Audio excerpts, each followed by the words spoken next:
E agora, para a nossa terceira palestrante, temos a Lidiane Barros. Graduada em farmácia pela Universidade Paulista, atua na indústria farmacêutica desde 2007, nas áreas de saque e farmacovigilância.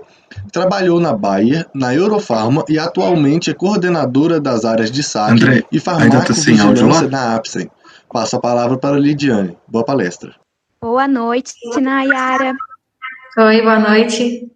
Boa noite. Bem-vinda à semana inaugural da Liga Acadêmica. Obrigada. Agora você pode colocar sua apresentação para subir. Tá, joia. E as dúvidas serão faladas depois do término da sua apresentação, tá bom? Certo, tá bom. Certo. Então tá bom. Só aproveitando para falar para o pessoal se inscrever no nosso canal e fazer as perguntas no chat, que elas serão respondidas no final da apresentação da Nayara. Bom, pessoal, boa noite. Meu nome é Nayara. Primeiro eu quero agradecer ao André, né, pela oportunidade. Falar que eu estou muito feliz de estar aqui para poder passar um pouquinho para vocês, falar um pouquinho da minha carreira, da minha experiência com o desenvolvimento analítico e com a validação. E também parabenizar vocês pela iniciativa, né? Eu acho que é muito importante esse tipo de evento, porque agrega muito aos alunos, né? É uma oportunidade do aluno enxergar além, né? Enxergar além do que ele vê na graduação e entender um pouquinho também como que é o papel do farmacêutico nos setores que a gente está falando agora, né? Primeiro eu vou falar para vocês um pouquinho da minha carreira, como foi a trilha de carreira, quais cargos eu estive, em quais empresas eu trabalhei, até eu chegar no cargo que eu estou hoje. Depois vou falar um pouquinho também da Farlab, para vocês conhecerem um pouco sobre ela, e vou falar também, então, no final, sobre o desenvolvimento analítico e a validação. Bom, então vamos lá. Eu fiz farmácia na Universidade Federal de Alfenas, né? Sou colega de sala do André, da Suelen, que falou aqui ontem para vocês, da Ananda, da Luciene. E durante a minha faculdade, eu sempre busquei, né? Eu sempre gostei mais dessa parte analítica. Então, tudo que eu fiz durante a faculdade, eu sempre busquei focar na parte da indústria, na parte das matérias que eram mais voltadas para a parte analítica. Durante um ano, eu fiz um projeto de determinação de flavonoides por espectro, e esse projeto eu acabei utilizando para o meu TCC, e foi durante esse projeto que eu vi que eu gostava mais ainda, né, da parte analítica, né, da parte instrumental, e foi nessa área que eu foquei mais os meus estudos e a minha dedicação na faculdade.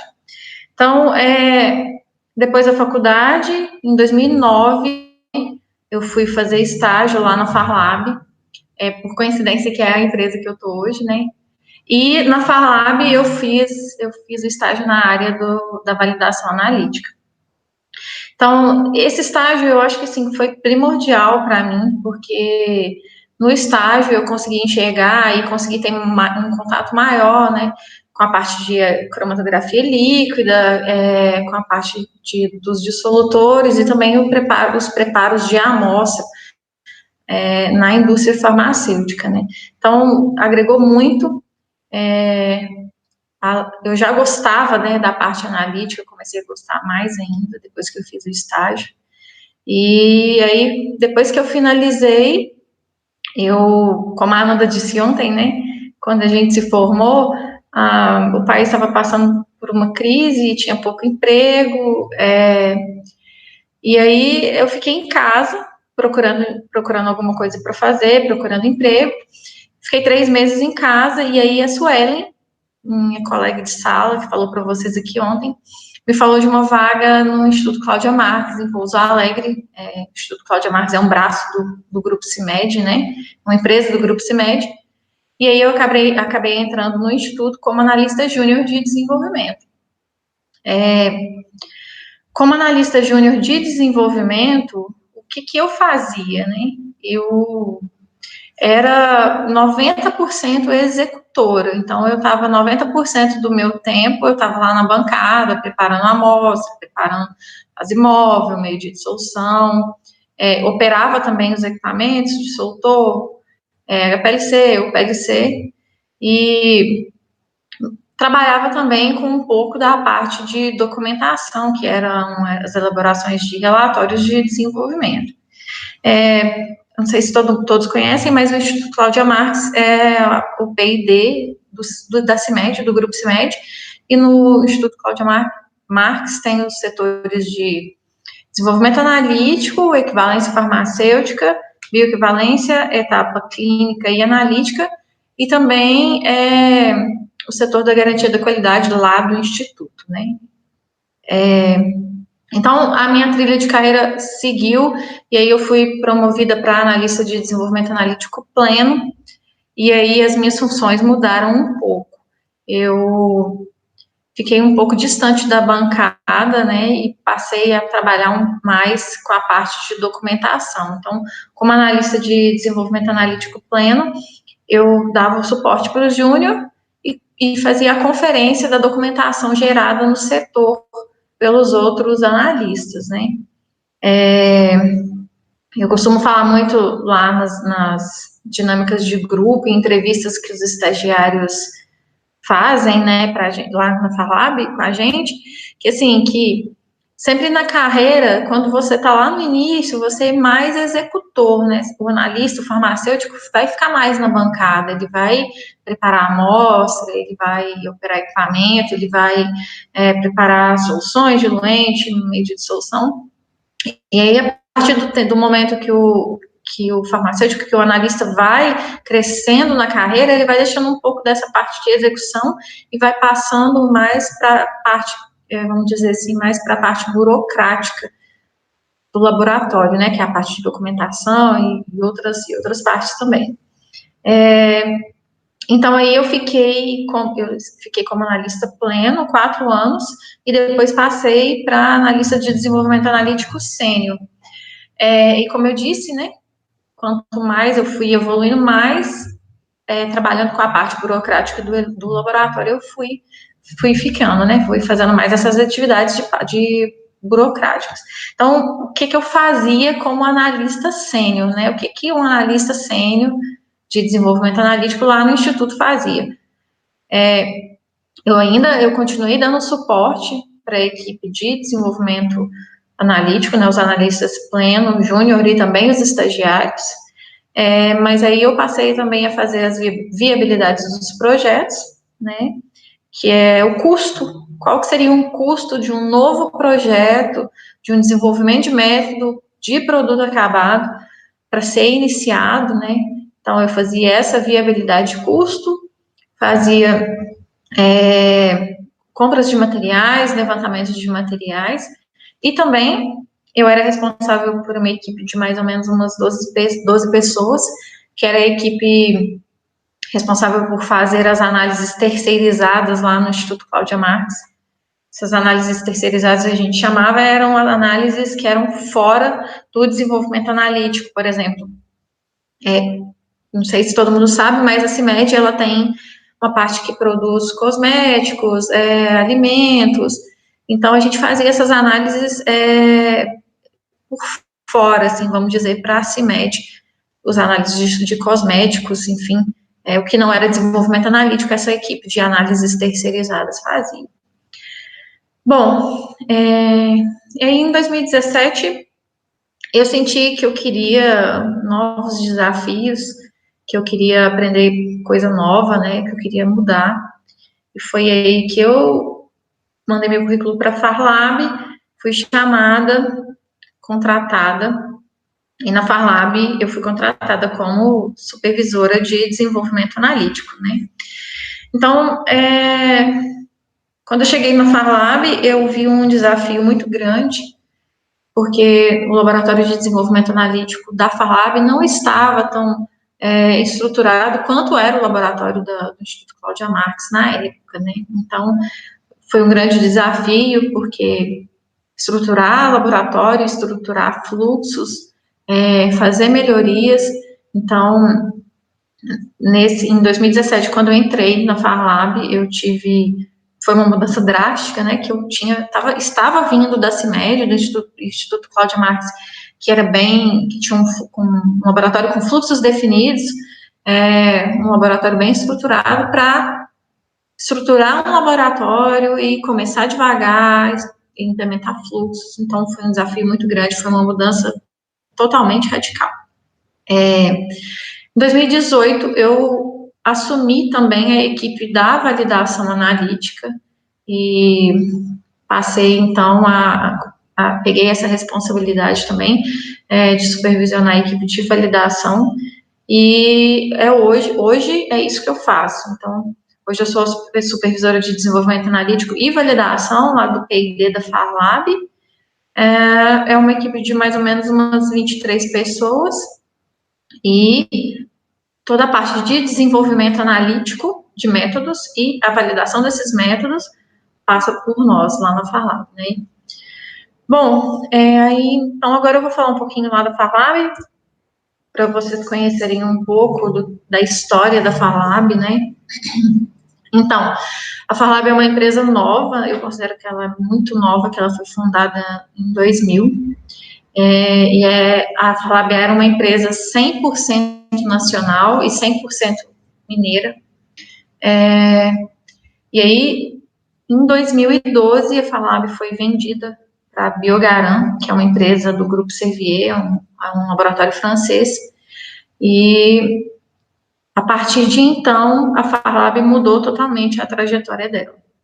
Eu vou falar um pouquinho aqui de trás para frente, falar um pouquinho da Servier para vocês, que é a dona da Biogaran, que é a dona da Farlab. A Servier, então, é uma multinacional presente em 149 países, ela tem 22 mil funcionários, e o foco da Servier é o lançamento de medicamentos referência. A Servier hoje trabalha com 5 áreas de pesquisa e desenvolvimento, que é diabetes, câncer, doenças cardiovasculares, imunoinflamatórias e neuropsiquiátricas. Para vocês conhecerem um pouco da Servier, 25% do faturamento da Servier hoje é direcionado, é reinvestido em pesquisa e desenvolvimento. Hoje a Servier tem 23 novas moléculas, novas entidades moleculares em estudo, em pesquisa e desenvolvimento, e que são candidatos a novos fármacos, né? Então, Servier faz um trabalho intenso para desenvolvimento de novos medicamentos e com foco nessas 5 áreas que eu falei para vocês. Aí, então, vem a Biogaran, que a Biogaran é uma empresa do Grupo Servier, que ela foi fundada em 1996, também é uma empresa nova, mas a Biogaran é uma empresa do Grupo Servier focada em genéricos. O foco da Biogaran já é diferente da Servier, que é focada em medicamentos de referência, né? Então, em 2012, a Biogaran compra a Farlab, e a Farlab se torna a primeira subsidiária da Biogaran no exterior. Como curiosidade, o pessoal comenta muito e fala que a Biogaran é uma Uber Pharma. Para vocês entenderem o que é isso, a Biogaran, até então, até 2012, não tinha nenhuma fábrica, nenhuma planta fabril de propriedade dela. Então, tudo da Biogaran é terceirizado. A Biogaran simplesmente é um escritório gigantesco em Gidi, na França, e tudo que eles fazem é por terceiros. Desenvolvimento farmacotécnico, desenvolvimento analítico de métodos, validação, estabilidade, validação de processo, produção, tudo terceirizado. Até que, como eu disse, em 2012, a Biogaran comprou a Farlab. A Farlab se tornou a primeira planta, a planta fabril da Biogaran, e com foco também em genéricos, né? Hoje, a Biogaran tem uma segunda planta, que é na Nigéria, que é também focada para a produção de genéricos.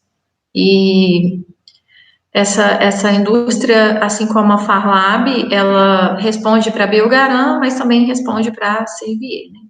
Eu acho a estratégia da Biogaran muito interessante. uma empresa assim que até então não tinha nenhuma planta e era muito lucrativa, né? A Biogaran é a primeira empresa, a empresa número 1 de genéricos na França, então é um mercado gigantesco, né? Mas a estratégia que eles usam é interessante porque, né? Hoje, o que a Biogaran está fazendo? Ela investe na Farlab e investe numa outra indústria na Nigéria, né? Em duas regiões subdesenvolvidas, a América do Sul e na África. Então, o que a gente faz aqui na Farlab hoje, né? A gente desenvolve formulação, desenvolve método, valida método, produz, faz tudo, que é a mesma coisa que a indústria na Nigéria faz, e a Biogaran pega esses dossiês, adapta para o mercado europeu e vende na Europa. Então, é muito interessante porque, né, é muito mais barato desenvolver método no Brasil e na Nigéria do que desenvolver método na Europa, né? Então, é isso, sobre a Farlab, hoje, então, a Farlab é propriedade da Biogaran, nós somos totalmente, respondemos totalmente a eles, e o foco da Farlab hoje é medicamentos genéricos. Eu vou mostrar para vocês aqui o nosso centro de pesquisa e desenvolvimento. Esse prédio branco é o P&D da Farlab.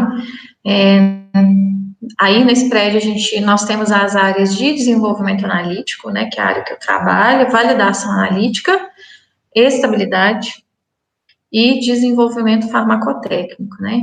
Aí, na foto da direita, é a sala dos equipamentos, dos HPLCs.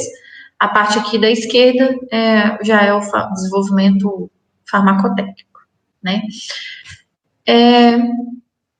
Mas vamos lá, né, vamos ao que interessa. O que um farmacêutico que entrar para o desenvolvimento analítico e para a validação analítica vai fazer? Então, para os alunos que, por exemplo, vão procurar estágio e vão entrar para um estágio em breve, né? O aluno que escolher ir para um desenvolvimento analítico, eu falo muito com o pessoal que eu acho que o desenvolvimento analítico é uma das áreas que mais se assemelha a uma iniciação científica, né? E eu vou explicar aqui para vocês por quê. Então, o farmacêutico no desenvolvimento analítico e na validação, ele vai fazer o quê? Metodologias. São métodos para quantificação de produto acabado, de excipiente e de IFA. O IFA é um insumo farmacêutico ativo. Então, quais são esses métodos, né? Quais métodos a gente tem que desenvolver para cada um? Para o IFA, a gente desenvolve métodos de teor, impurezas orgânicas, solventes residuais, tamanho de partícula, e dentre outros métodos, né, impurezas metálicas, pureza enantiomérica, mas em sumo é isso. Para os recipientes, a gente tem uma situação que é um pouco diferente em relação ao IFA e o produto acabado. Para os recipientes, às vezes a gente tem métodos muito básicos e métodos só de uma análise, como eu descrevi aqui, como pH, solubilidade, descrição, uma perda por dessecação, uma cinza sulfatada. Então, métodos de recipientes, às vezes, são mais simples, né? E aí, às vezes, eles já vêm descritos em farmacopeias, né? Mesmo em capítulos gerais, eu tenho descrições de testes, desses testes básicos, e a gente usa nos recipientes, ou às vezes também os recipientes têm monografias descritas em farmacopeias oficiais, que a gente pode utilizar. Então, para a gente chegar a desenvolver um método para recipiente, é só se eu não encontrar na farmacopeia, em método geral, um teste básico para eu aplicar naquele recipiente. Também se eu não encontrar a monografia numa farmacopeia oficial para aquele recipiente. Para o produto acabado, a gente tem métodos parecidos com o insumo farmacêutico ativo, que é o IFA, né? Então, são métodos de teor, impurezas orgânicas, dissolução, uniformidade de conteúdo e, em suma, são esses métodos. O que eu quero falar agora para vocês, então, é como é que eu começo um desenvolvimento analítico? Então, como eu disse antes, eu acho que uma das áreas que mais se assemelha à iniciação científica é o desenvolvimento analítico. E por que eu digo isso? Porque o desenvolvimento analítico é pesquisa.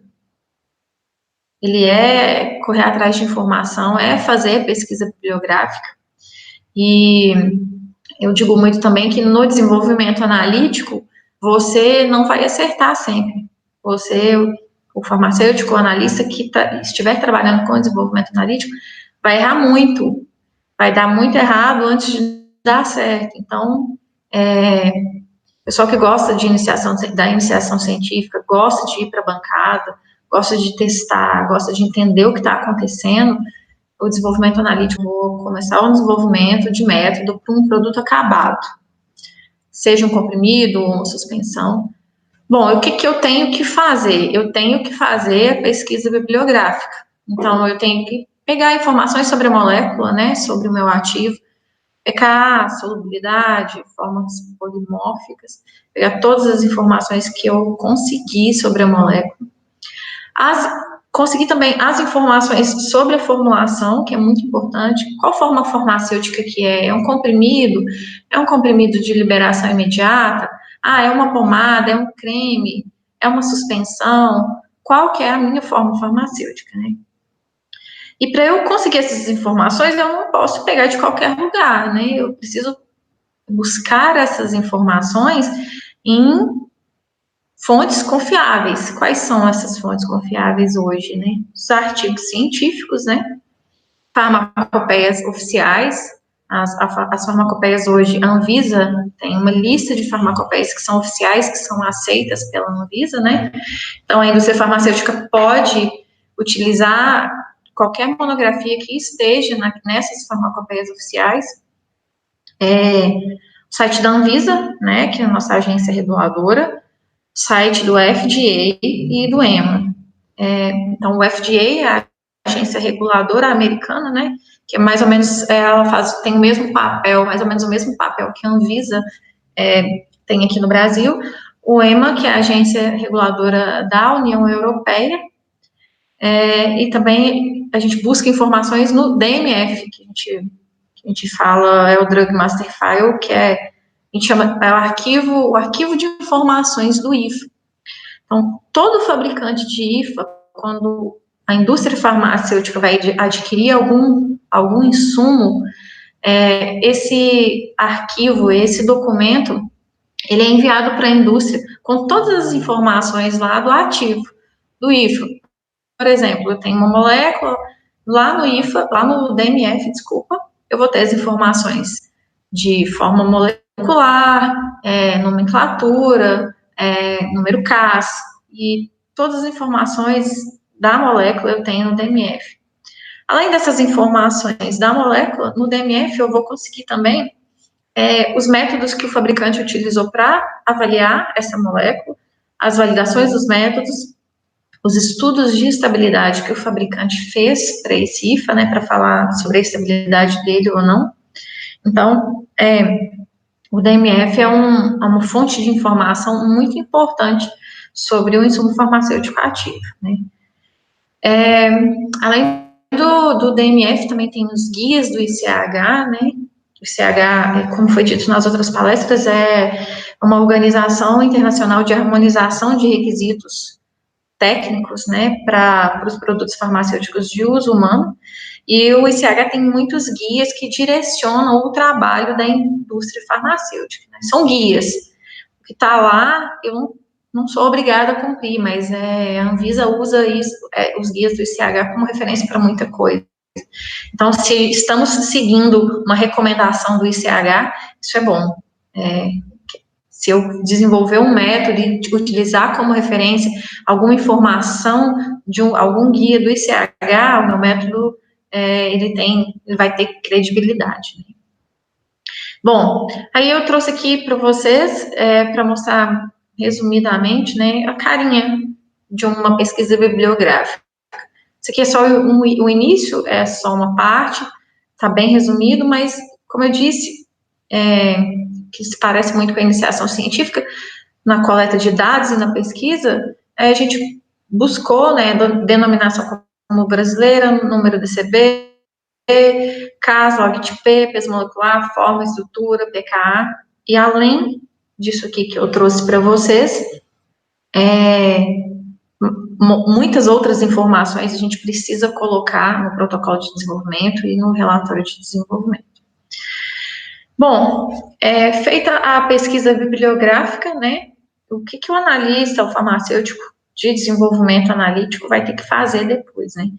Depois que o analista faz a pesquisa com todas as informações da molécula em mãos, e com informações também da formulação, como eu disse, né, no caso de um desenvolvimento de método para produto acabado, o analista ele vai começar o desenvolvimento do preparo de amostra, né? Então, eu vou falar aqui para vocês, assim, bem resumido, e vou citar alguns testes que a gente faz nesse desenvolvimento de preparo de amostras, para vocês entenderem como é que acontece, como é que surge o método, né?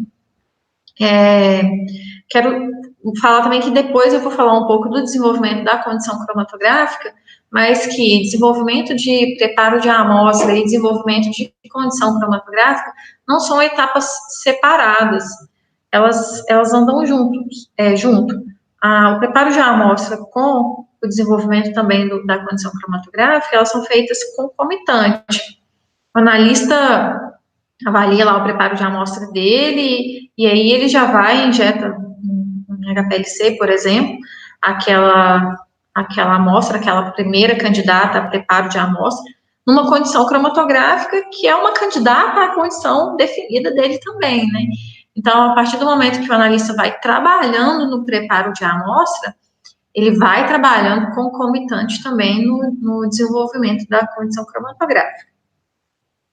Então, o que a gente faz, né, para desenvolver um método e qual que seria o desenvolvimento, a parte no preparo de amostra, né?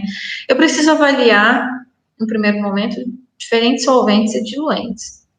Então, por que a pesquisa bibliográfica é tão importante, né?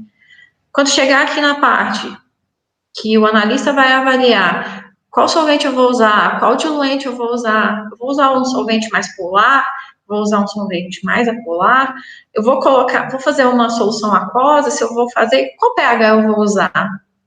Então, isso tudo, todas essas escolhas, né, são direcionadas com base na pesquisa bibliográfica. O analista, ele define se ele vai usar um solvente mais polar ou apolar, dependendo da solubilidade do IFA, né, então, por isso é tão importante a pesquisa. Temos que fazer também testes de extração, né, como eu disse, que um exemplo de desenvolvimento de método de um produto acabado, vamos considerar, por exemplo, um comprimido ou uma suspensão. No teste de extração, eu tenho que conseguir extrair o meu ativo daquela matriz, né? Então, num comprimido, por exemplo, o analítico de interesse, que seria o ativo, está lá envolto de um monte de recipientes que não é do meu interesse quantificar. Então, eu preciso fazer um teste de extração para poder tirar aquele ativo lá da matriz, solubilizar e quantificar. Então, no teste de extração, o que a gente faz normalmente? O analista pode tentar colocar a amostra em vórtex, em agitação, né, em mesa agitadora, utilizar a agitação manual, colocar a amostra em ultrassom, fazer agitação mais aquecimento, e outras formas também de conseguir tirar aquele ativo, né, que é o analítico de interesse, da matriz do produto. Então, eu disse aqui vórtex, mas ele pode mesclar, ele vai colocar a amostra no vórtex, em agitação, e colocar no ultrassom. Então, no desenvolvimento do método, o analista vai definir o que é melhor para aquele produto, para extrair o ativo analítico de interesse de lá. Nós precisamos fazer também a degradação forçada da minha amostra, né? E o que é a degradação forçada? Eu preciso expor a minha amostra, colocar a minha amostra em condições de degradação, que seriam em condições de degradação de oxidação, aquecimento, hidrólise ácida e básica, né? Eu exponho a amostra em soluções ácidas e em soluções básicas, exponho a amostra à fotólise, íons metálicos e umidade. a degradação forçada, por que é importante ser feita no desenvolvimento analítico e por que eu preciso avaliar meu método frente a amostras expostas, né? Qual que é a importância da degradação forçada? Na degradação forçada, já diz o nome, né? Eu estou forçando a amostra a degradar. Então, após a minha avaliação, eu vou ver que surgem impurezas e eu vejo que a queda de teor do ativo, eu preciso garantir que o meu método consiga quantificar o meu analito de interesse, por exemplo, o ativo, frente a todas aquelas impurezas que surgiram.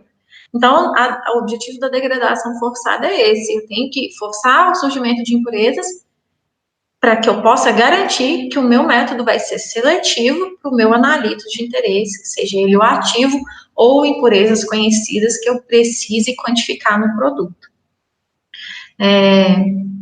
Eu preciso também fazer avaliação de filtração, né? Porque se eu estou usando uma técnica de separação, por exemplo, eu vou usar a cromatografia líquida. A minha amostra, no caso de um produto acabado, ela é suja, né? Ela tem os recipientes, o ativo, apesar do ativo estar solúvel lá, estar lá em solução, depois que eu coloco o meu solvente diluente, mas eu tenho uma amostra carregada, às vezes até muito concentrada, às vezes em métodos de impurezas, as amostras estão muito concentradas, eu preciso filtrar essas amostras antes de colocar nos meus equipamentos, nos HPLCs ou PLCs, e esses filtros eu preciso definir no desenvolvimento analítico. Então, qual polaridade de membrana eu vou usar? Eu vou usar uma membrana mais polar, uma membrana mais apolar? Qual o diâmetro do meu filtro? Eu preciso de um filtro grande ou eu posso usar um filtro menor? E qual o meu tamanho de partícula, né, do filtro? Que tamanho de partícula eu preciso reter? Eu preciso reter partículas maiores ou partículas menores? Então, tudo isso é avaliado durante o desenvolvimento analítico na parte do preparo de amostra, né? Desculpa, gente. Eu trouxe embaixo aqui um exemplo básico, né, do que se tornaria o desenvolvimento de preparo de amostra, um texto final, né? Aqui o analista desenvolveu o método e no final ele tem isso aqui. Então, é um texto simples, que dá muito trabalho, né, que levou muito tempo para ser desenvolvido, e depois de desenvolvido, validado, né, vou falar sobre isso depois. Mas o texto, né, do preparo de amostra, o analista desenvolveu isso aqui, tudo que está descrito, ele viu que ele precisava usar um balão volumétrico de 50 ml, que a melhor forma para ele extrair era com 25 ml de diluente, ele tinha que agitar manualmente, depois colocar mais diluente, agitar manualmente novamente. E aí, como eu disse acima na avaliação da filtração, esse analista avaliou que para a molécula dele, o produto dele, esse produto avaliado, a melhor membrana era essa PVDF, com um tamanho de partícula de 0,45 micras, 13 milímetros. Ele definiu um volume de rinse, né? De rinse, a gente fala rinçar o filtro, fazer em ambiente ou rinçar, de 2 ml, e fechou o preparo de amostra dele, né? Bom, agora eu vou falar um pouquinho do desenvolvimento da condição cromatográfica e, como eu disse, o desenvolvimento da condição cromatográfica, ele é concomitante ao desenvolvimento de preparo de amostra, os dois andam juntos, né? E, da mesma forma que para desenvolver o preparo de amostra eu preciso da pesquisa bibliográfica, aqui no desenvolvimento da condição cromatográfica, eu também preciso daquelas informações que eu busquei, que eu coletei na pesquisa. Por quê, né? Porque as minhas informações do analito e da formulação, mas no caso aqui, principalmente do analito de interesse, vão me direcionar para as minhas escolhas. Por exemplo, eu preciso escolher uma fase móvel e uma coluna cromatográfica, no caso de uma cromatografia líquida, por exemplo, com base nas características físico-químicas do meu ativo, do meu analito de interesse. Então, que fase móvel eu vou usar, né? Eu vou usar uma fase móvel mais polar ou vou usar uma fase móvel mais apolar? Qual pH eu vou colocar, eu vou aferir para aquela fase móvel? Eu vou usar um pH mais ácido, pH de 2,5, ou eu coloco um pH de 5,5 ou um pH de 6, qual pH? E tudo isso, né, como eu disse, é com base nos dados da pesquisa, de tudo que eu peguei na pesquisa bibliográfica sobre o analítico de interesse. Ainda continuando sobre a fase móvel, qual molaridade do tampão eu vou utilizar, né? Eu preciso colocar lá, eu preciso fazer um tampão concentrado, ou eu posso usar um tampão um tampão menos carregado, né? Que sal que eu vou usar? Qual sal eu vou usar no tampão? Eu preciso, eu vou colocar, utilizar tampão e um solvente orgânico, ou eu posso usar só uma água com pH ácido e um solvente orgânico. Então, todas essas informações sobre a fase móvel, né?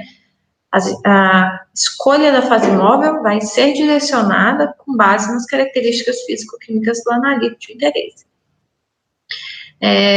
A coluna cromatográfica, né, que é outra escolha que o analista tem que fazer, também tendo como bases a pesquisa bibliográfica que ele fez, e aí ele vai escolher qual polaridade, né, da coluna. Ele vai usar uma fase reversa, né, ou uma fase normal.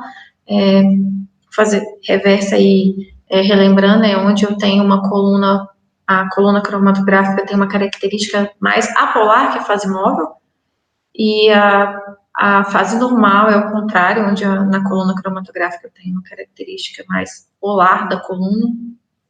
Então, a escolha, fase reversa ou normal, depende, né, da característica físico-química da molécula que ele quer quantificar. Qual comprimento de coluna? Eu preciso de uma coluna extensa, ou eu posso usar uma coluna de menor tamanho? Eu preciso de um método mais rápido, ou eu posso ter um método mais longo, né, um método de 60 minutos, por exemplo, ou eu quero um método de 10 minutos. Qual coluna eu vou utilizar? O que eu preciso? O diâmetro da coluna também é outra escolha. E, por fim, o tamanho de partícula, né? Qual tamanho de partícula o analista vai escolher? Ele pode usar um tamanho menor? Ele precisa de um método bem resoluto? Eu tenho muitas impurezas, por exemplo, no método, que precisam ser separadas, né? Preciso de uma boa resolução. Então, se sim, eu usaria partículas menores. Agora, se ele está desenvolvendo lá um método para uma dissolução, um perfil, eu posso usar uma partícula menor. Então, como eu disse, tudo em relação à condição cromatográfica e ao desenvolvimento do preparo de amostra, eu tenho que escolher e eu tenho que considerar a pesquisa bibliográfica, as características físico-químicas do IFA e também a formulação. Qual que é a minha formulação, né? Eu trouxe aqui para vocês verem aqui como que é a descrição de um método, né? Depois de todo o desenvolvimento, como que fica a carinha do método, né? O analista, no caso, para essa molécula, o analista escolheu uma coluna de fase reversa, né? Uma fase móvel com tampão pH 2,5, uma fase móvel A e uma outra fase móvel, isso a gente coloca em recipientes separados nos equipamentos, né? Então, ele escolheu um tampão com pH 2,5, a acetonitrila como solvente orgânico, né? E utilizou para esse método um gradiente, né? Um gradiente de fluxo, um gradiente de fase móvel, misturando tanto a solução A quanto a solução B. Como eu disse, todas as escolhas são baseadas na pesquisa e teve um motivo pelo qual o analista escolheu para esse método um tampão pH 2,5. E teve um motivo também pelo qual ele escolheu a acetonitrila. Ele poderia ter escolhido outro solvente orgânico. Os dois solventes orgânicos mais utilizados hoje na fase reversa é a acetonitrila e metanol, né? Então, ele poderia ter escolhido o metanol. Tem um motivo pelo qual ele escolheu a aceto como solvente orgânico do método dele, né? Outro parâmetro também que é definido na condição cromatográfica é fluxo, temperatura de coluna e o comprimento de onda. Todos esses parâmetros são definidos durante o desenvolvimento do método.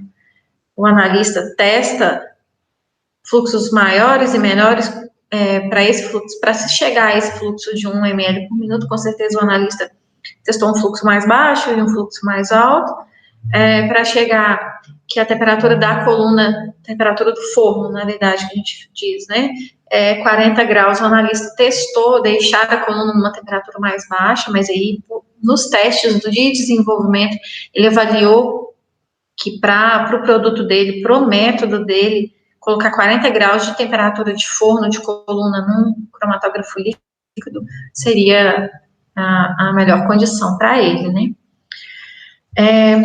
Bom, desenvolvido o método, né, finalizar toda a parte do desenvolvimento do preparo de amostra, feito toda a parte de desenvolvimento da condição cromatográfica, depois de todos os testes finalizados, o analista, ele precisa validar o método, né? Então, o trabalho do farmacêutico no setor de desenvolvimento e validação só termina quando o método está totalmente finalizado, validado, e depois que o analista garante que aquele método está ok para o uso pretendido, né? Então, sobre a validação, depois de desenvolver o método, o analista vai validar o método. E o que é, né, em resumo, uma validação de método, né? A validação é um conjunto de testes, um conjunto de parâmetros que são avaliados, né, são aplicados lá no seu método, no método que o analista desenvolveu, com o objetivo de avaliar se aquele método ele é capaz de me entregar o resultado que eu preciso. Por exemplo, se eu desenvolvi um método de teor para um comprimido, o meu método ele tem que conseguir me entregar um resultado de teor com confiabilidade, né? Com precisão e exatidão. Ele tem que me garantir que aquele resultado está correto. Então, onde a gente vai garantir isso? Nós vamos garantir que o método é bom, que o método está ok para aquele uso pretendido, né? Na validação. Hoje, a legislação que rege a validação de métodos de produtos com ativos sintéticos e semissintéticos, a RDC 166 de 2017.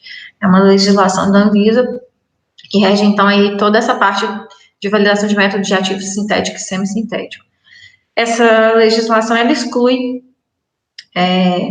métodos de excipientes para serem validados, né? Então, por isso que, por exemplo, métodos farmacopeicos de excipientes, a gente não valida.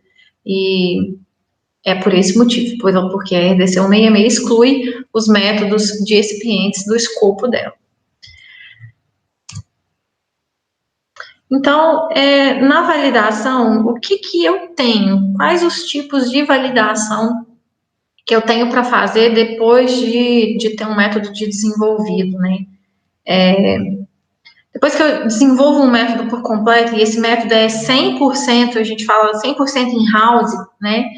Eu preciso fazer uma validação completa. Então, é porque um método que o laboratório fez, um método criado no laboratório, ele precisa passar por uma avaliação mais completa. Então, nos métodos que são desenvolvidos internamente, né, que os laboratórios desenvolvem, a gente precisa fazer seletividade, linearidade, exatidão, precisão, LD e LQ, quando aplicável, né, dependendo do método, porque os parâmetros dependem do método que eu estou validando, e a robustez do método. Já a validação parcial, ela entra nos casos somente de métodos que são farmacopeicos. Por exemplo, eu tenho um método que ele está descrito num compêndio oficial reconhecido pela Anvisa, por exemplo, a farmacopeia brasileira, a farmacopeia americana, e esse método descrito em farmacopeia, ele passa por uma avaliação também dentro do laboratório. Só que essa avaliação é menor, porque esse método já está descrito em compêndio, ele já é um método verificado. Então, o que o laboratório precisa fazer quando eu vou colocar em rotina ou quando a gente vai utilizar um método que é farmacopeico? Para métodos farmacopeicos, a gente só faz validação parcial. Então, na validação parcial, a gente faria só seletividade, exatidão e precisão. No caso de métodos farmacopeicos para impurezas, mesmo sendo validação parcial, eu também preciso fazer o limite de quantificação do método. Então, como eu falei anteriormente, os parâmetros, né, quais parâmetros eu vou fazer para cada método, depende do método que eu estou validando. Mas, em resumo, para validação completa são esses que eu descrevi para vocês, e para validação parcial são apenas os testes de seletividade, exatidão e precisão. Normalmente, né, para métodos farmacopeicos, o que a gente faz é só uma verificação de método, que a gente chama. A gente não chega a fazer um desenvolvimento. Nós fazemos alguns testes para ver se o método é aplicável no laboratório, por exemplo. Às vezes, no método farmacopeico está descrito um fluxo muito alto para um cromatógrafo líquido e eu não consigo aplicar no meu laboratório, então a gente faz uma verificação prévia desse método, né, antes de mandar esse método para validação. Então, o método farmacopeico nós verificamos, depois de dado o ok do setor que o método é aplicável no laboratório, que roda lá no laboratório, é iniciada a validação parcial, né? Assim como o desenvolvimento analítico, na validação, a gente gera muita documentação. Então, depois que eu terminei de validar o método, eu preciso elaborar o meu relatório de validação. No desenvolvimento analítico, eu elaboro um relatório de desenvolvimento e, na validação, eu elaboro um relatório de validação analítica. E é sempre seguindo um fluxo, gente, que é muito importante. O método, ele só pode ser validado, né, ele só pode ser iniciada a validação depois que eu finalizo o meu desenvolvimento analítico. Depois que o pessoal do desenvolvimento conclui o relatório, né, o relatório está pronto e passível para ser avaliado pelo pessoal da validação, é que eu posso começar a fazer o meu protocolo de validação e, após, começar os testes, né, tanto da validação completa como da validação parcial. Então, eu vou falar um pouco aqui brevemente para vocês o que é cada um dos testes, né, para vocês terem um pouco de conhecimento e da ideia do que faz lá na validação. Então, a seletividade, né? O que seria a seletividade do método? Avaliar a seletividade de um método que foi desenvolvido. Previamente, no desenvolvimento, esse método já foi avaliado, né? Ele já foi desafiado. Só que a Anvisa hoje exige que as indústrias, que os laboratórios executem o teste de seletividade na validação. Então, a gente avalia na seletividade o quanto o meu método é capaz de quantificar o meu analito de interesse frente a outros interferentes lá da matriz.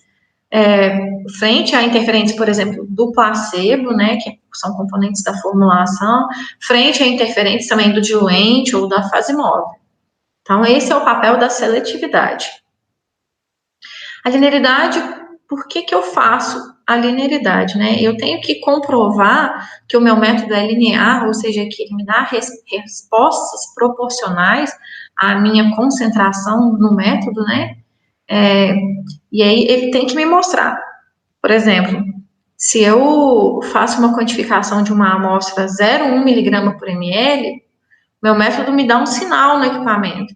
Se eu quantifico uma amostra a 0,2 miligramas por ml, o meu método tem que me dar um sinal, o dobro do que ele me deu com uma amostra de 0,1 miligrama por ml. Então, isso é a linearidade. Eu tenho que mostrar que o meu método me dá respostas proporcionais em relação à concentração. Então, sinal proporcional à concentração. E a linearidade, ela é de acordo com cada método que a gente está validando, né? Se eu estou validando um método de teor, é uma faixa linear. Se eu valido um método de impurezas orgânicas, é outra faixa linear. A precisão, a exatidão, né? Em resumo, ela é o quê?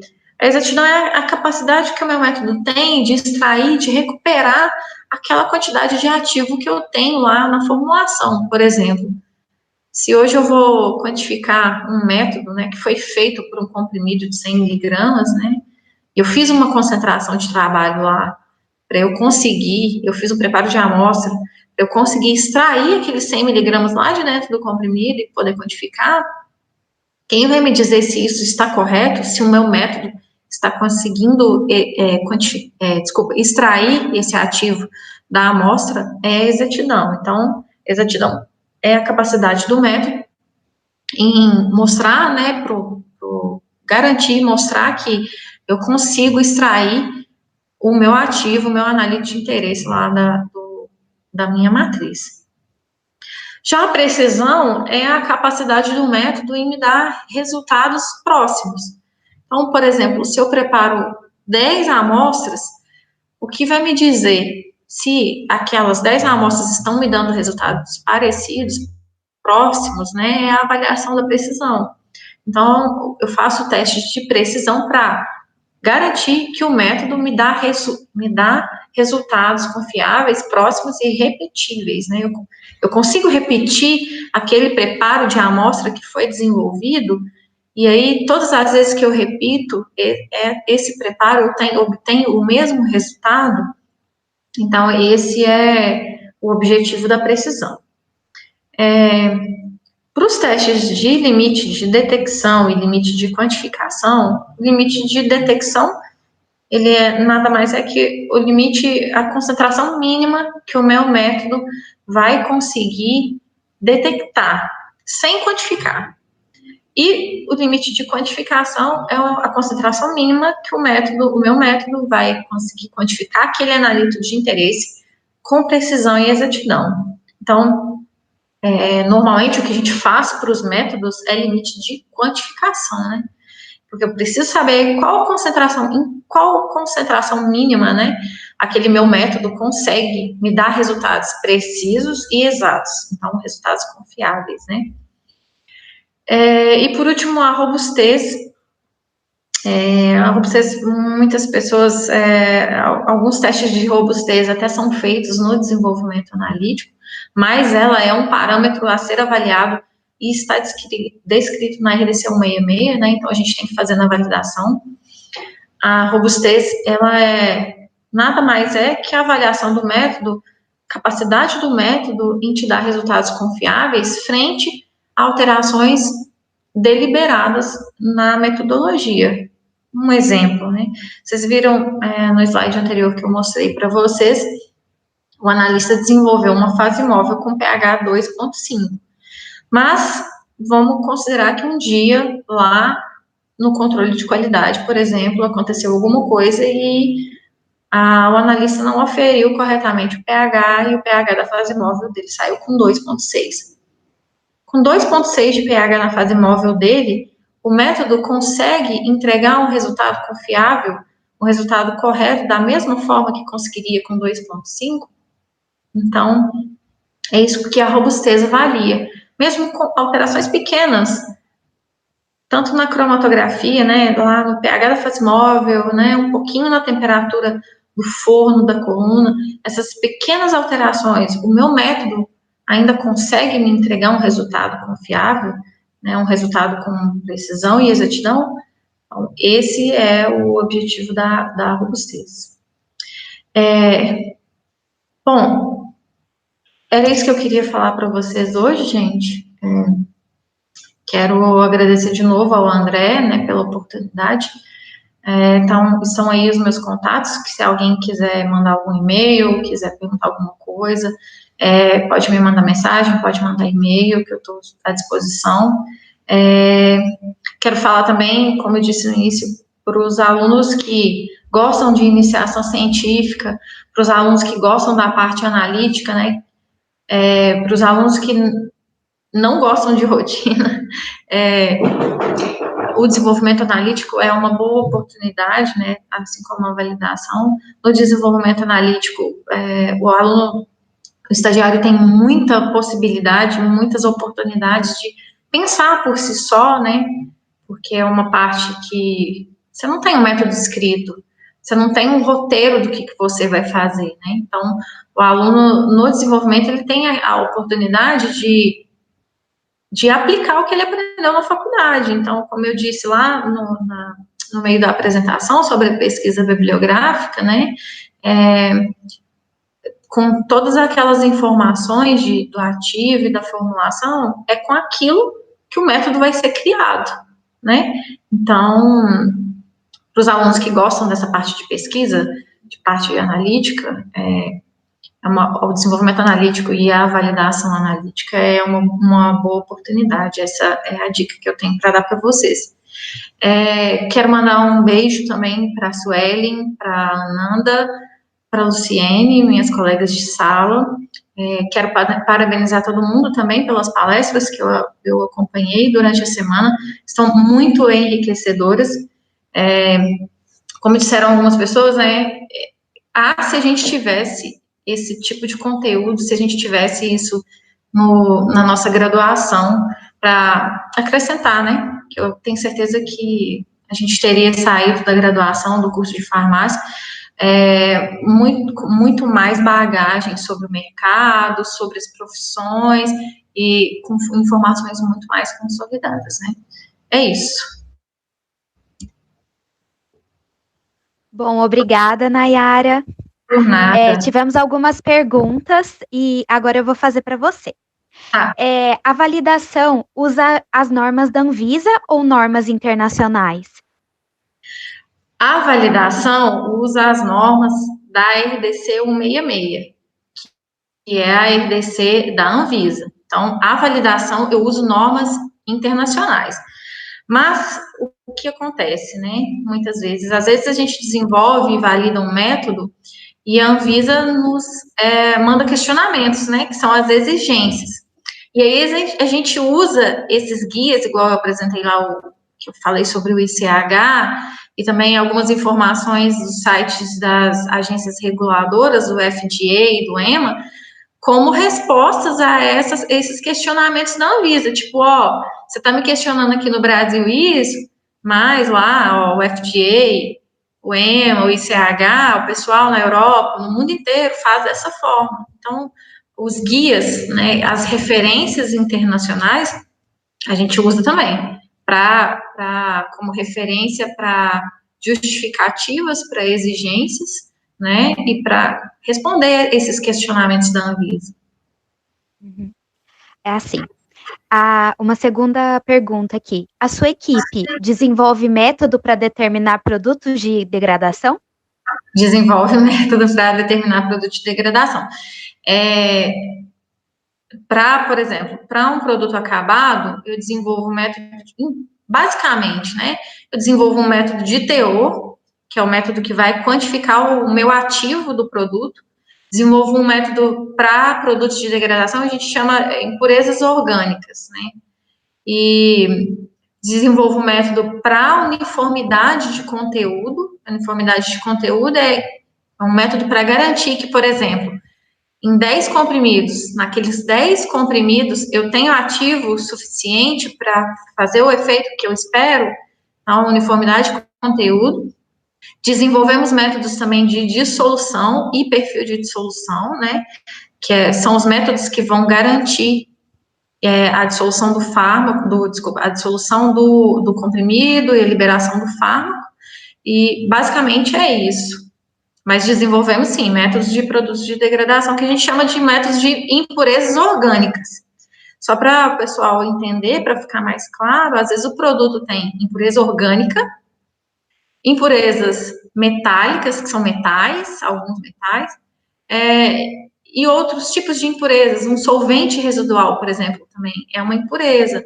Mas eu não citei solvente residual para o produto acabado, porque normalmente, produto acabado, a gente não faz avaliação de solvente residual. Então, o que hoje a gente faz para o produto é impureza orgânica, e atualmente também a gente iniciou um trabalho de gerenciamento de risco para as impurezas metálicas, né? Mas é um trabalho novo ainda, que a gente tem mais ou menos o quê? 6 meses, 1 ano mais ou menos só, que a gente já está trabalhando nesse gerenciamento de risco, que é a avaliação da possível presença de metais no produto acabado, e também no IFA fazemos, e também nos recipientes. Sim. Outra pergunta. A Anvisa faz muitas exigências em relação aos relatórios de validação? Depende. Se você entrega um relatório, um dossiê de registro bem feito, né, bem formulado, e uma validação consistente, e que cumpra todos os requisitos lá da RDC 166, vem pouquíssimos questionamentos, ou algumas empresas até nem recebem, porque a validação ficou tão boa, né, ou a Anvisa aceitou tudo que a empresa fez, que a Anvisa não questiona nada, mas às vezes a gente faz conforme o RDC 166, mas a Anvisa não concorda com o posicionamento da empresa e do laboratório, aí eles fazem alguns questionamentos, pedem algumas complementações para questões que eles acham que não ficou totalmente de acordo, né, com a legislação e com a visão deles. O que é interessante e que o pessoal comenta muito é que hoje na Anvisa depende muito a exigência, né, o nível da exigência depende muito do técnico que avalia, né, da pessoa que avaliou o processo de registro lá. Aí a gente às vezes recebe diferentes questionamentos para um mesmo item. Então, não é uma coisa muito padronizada hoje na Anvisa. Às vezes eu hoje peticiono um registro de produto, né, e não recebo nada de exigência, aí uma outra empresa peticiona o mesmo produto, faz a validação conforme é o 166 e recebe um trilhão de questionamentos e exigências. Sim. A empresa tem produtos fitoterápicos? E também foi uma pergunta que se é muito difícil analisar este tipo de produto. Produto fitoterápico? Sim. Não, hoje a Falab em desenvolvimento nós não temos nenhum fitoterápico. A gente tem um fitoterápico que é um clone da Pharmascience de BH, que é a Passiflora incarnata. A Passiflora é do maracujá, né? E é um ansiolítico. Mas esse produto não foi desenvolvido para Farlab, para vocês entenderem o que é o clone, né? Clone é quando uma empresa copia o dossiê de registro de outra. Então, o que a Farlab fez?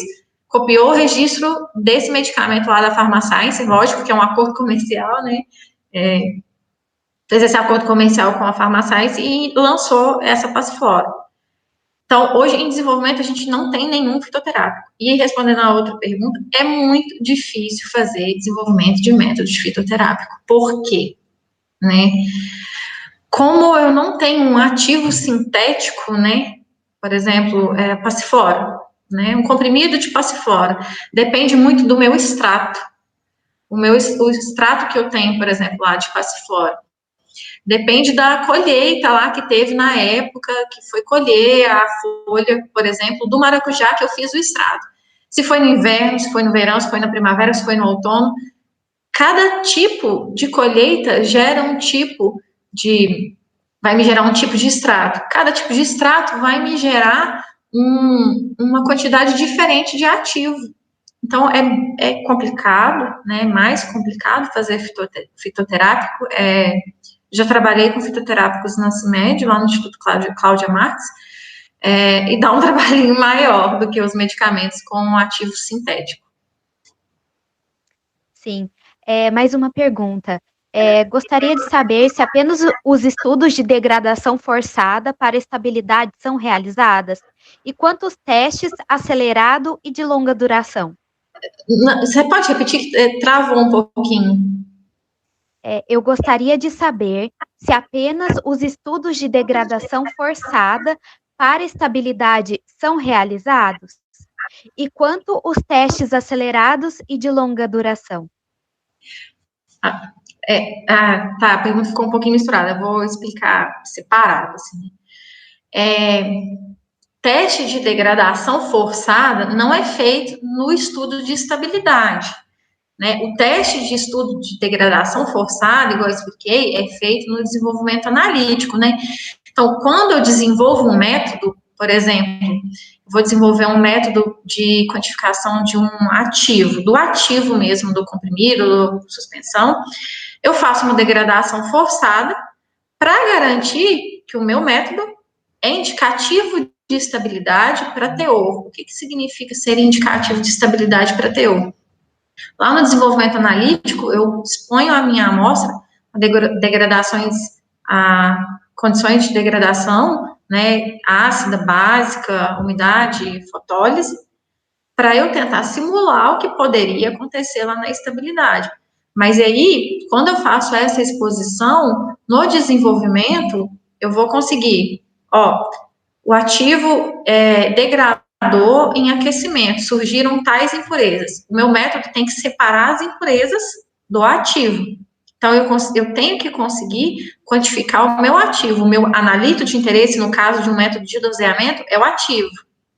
Então, a pergunta dela são respostas separadas. A degradação forçada é no desenvolvimento analítico. Eu garantir que o meu método é indicativo de estabilidade. E no estudo de estabilidade não é feito degradação forçada. Eu tenho os estudos de estabilidade acelerada e de longa duração, né, que vão acompanhar como que vai ser o comportamento do produto durante, por exemplo, 2 anos, né, como que vai ser o comportamento do produto. E aí, como eu disse anteriormente, o método que é desenvolvido, ele tem que ser indicativo de estabilidade, tanto para teor, eu tenho que conseguir quantificar o meu ativo frente a impurezas, e indicativo de estabilidade também para as impurezas, porque lá no estudo de estabilidade, né, como o pessoal falou anteriormente, o produto acabado está lá numa câmara com umidade e aquecimento. E se eu percebi, por exemplo, que o meu produto, que o meu ativo degrada em umidade e aquecimento, vão surgir impurezas lá, eu vou ter queda de teor, vão surgir impurezas, e essas impurezas que surgirem têm que estar separadas entre si e separadas do ativo. Aí esse é o papel do desenvolvimento analítico, fazer um método que consiga quantificar impurezas resolutas com resolução e com resolução também com o ativo. Outra pergunta. Gostaria de saber se o limite de quantificação necessita estar inserido na linearidade. Ótima pergunta. Sim. O limite de o primeiro ponto da linearidade, o ponto mais baixo da linearidade, ele tem que ser ou abaixo do limite de quantificação, ou o primeiro ponto da linearidade ser o limite de quantificação. Porque eu tenho que garantir que o meu método, ele é linear em toda a faixa que eu preciso trabalhar. Então, a resposta, quem fez a resposta é uma ótima, resposta muito boa. Não, desculpa, uma pergunta muito boa. E sim, o limite de quantificação tem que estar contemplado lá na linearidade. E também, por exemplo, para deixar mais claro, para um método de impurezas, o meu limite de quantificação, um dos pontos da exatidão, por exemplo, tem que ser o limite de quantificação, para eu poder avaliar se eu consigo quantificar, se naquele limite lá que eu tenho, naquela concentração, eu tenho quantificação exata, precisa e linear. Entendi. Como você determina a concentração de trabalho da amostra para validação? Boa pergunta também. Então, depende. Depende do desenvolvimento analítico e depende do método que eu estou desenvolvendo. Por exemplo, para eu desenvolver... E outra questão também que depende, que eu falei muito aí, da pesquisa bibliográfica, né? Depende do meu ativo. Vou dar um exemplo simples, né? Se eu vou desenvolver um método para quantificar teor, né?